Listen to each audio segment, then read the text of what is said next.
Thank you, Evi. It is our great honor to have you join us. This time, your delegation of Indonesian scholars visited China along 3 stops, Shanghai, Xi'an, and finally come to Beijing. So do you have any interesting observations during your trip, and what impressed you the most? The development of China is so impressive. And this is not only small scale, it is a big scale, right? With a lot of population. But China managed to develop so well, so organized. For example, the cities are so clean. We see a very clean cities. A lot of people, and they're so active. And even we see a lot of beautiful parks and greens along the streets, in the cities, and also a lot of greens along the way in rural area. So we see a lot of happy people around the city, and a lot of development, very rich city, very clean and beautiful cities, but also a lot of happy people that really enjoy the life. That's really very impressed us. As an expert who has long time studied China's development issues, from your academic research and exchange experience, which aspects of China's development do you care most? And what do you think of the development path of Chinese modernization? The first, of course, the economic development, so impressive. We could see not only from the physical buildings and also bridge and also infrastructures in China, but also from the people, how active they are and how expert they are and how professional they are. So for me, this economic development of China is really impressive. And the second aspect is technology. We visited a green technology company in Shanghai, and we are amazed with the development of green economy and technology to achieve that green development in China. And I think this is a very important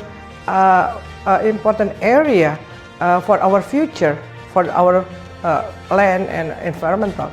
So this is the area that actually China and Indonesia could cooperate. As we all know that Chinese modernization aims to bring more than 1.4 billion people into modernization, and it is the modernization of a huge population. Indonesia ranks the 4th largest populous country in the world with a total population of more than 270 million. From your perspective, what advantages and challenges do you think the huge population bring to Indonesia's path to modernization? Do you think Indonesia can learn from China's experience in facing the opportunities and challenges of huge population? That's a very important question. I think the aspect of education is very important. And Indonesia, this is again one of the weaknesses, even for the big country with a big number of population like China and Indonesia. You start with education. Once you educate people and people realize about their responsibility to themselves and to the people and to the country, I think it's much easier. Unfortunately, it is not easy. So I think through human resources development is the things that we can learn from each other, and how Chinese society and state are managed to do a good education for the people, and also how to link the education with the economy sector. I think this is what China has done, and we haven't been able to do it well. And the second is how to protect the natural resources. That also the second challenge that maybe we could learn from China.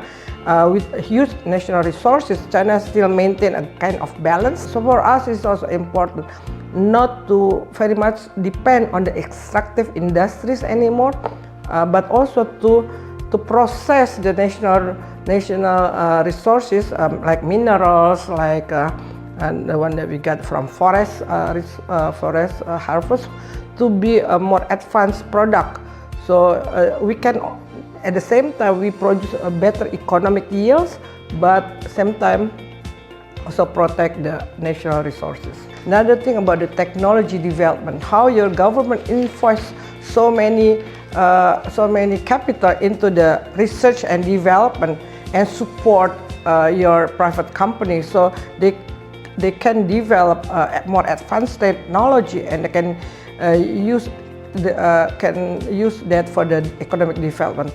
At the present, the comprehensive strategic partnership between China and Indonesia maintains the strong momentum of development.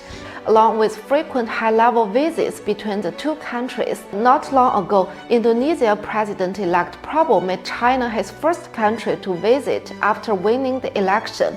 So in your opinion, as the global complexity and uncertainty grow, what are the foundations and advantages of the cooperation between our two countries? I think the foundation of Indonesia and China collaboration has been very strong. And I think the last 10 years was the heyday, the highest level of Indonesia-China relationship. And we had a very strong relation in terms of economy, and also in the politics, and also social. But of course, we need more collaboration. We need to maintain that collaboration, and even to keep it, to make it stronger and deeper. So the foundation is very strong because we have commonality. We have similar common position about how to develop the country, meaning that we understand that stability and security is very important as the foundation of the development. So we share some of the thought on the supportive international system for our development.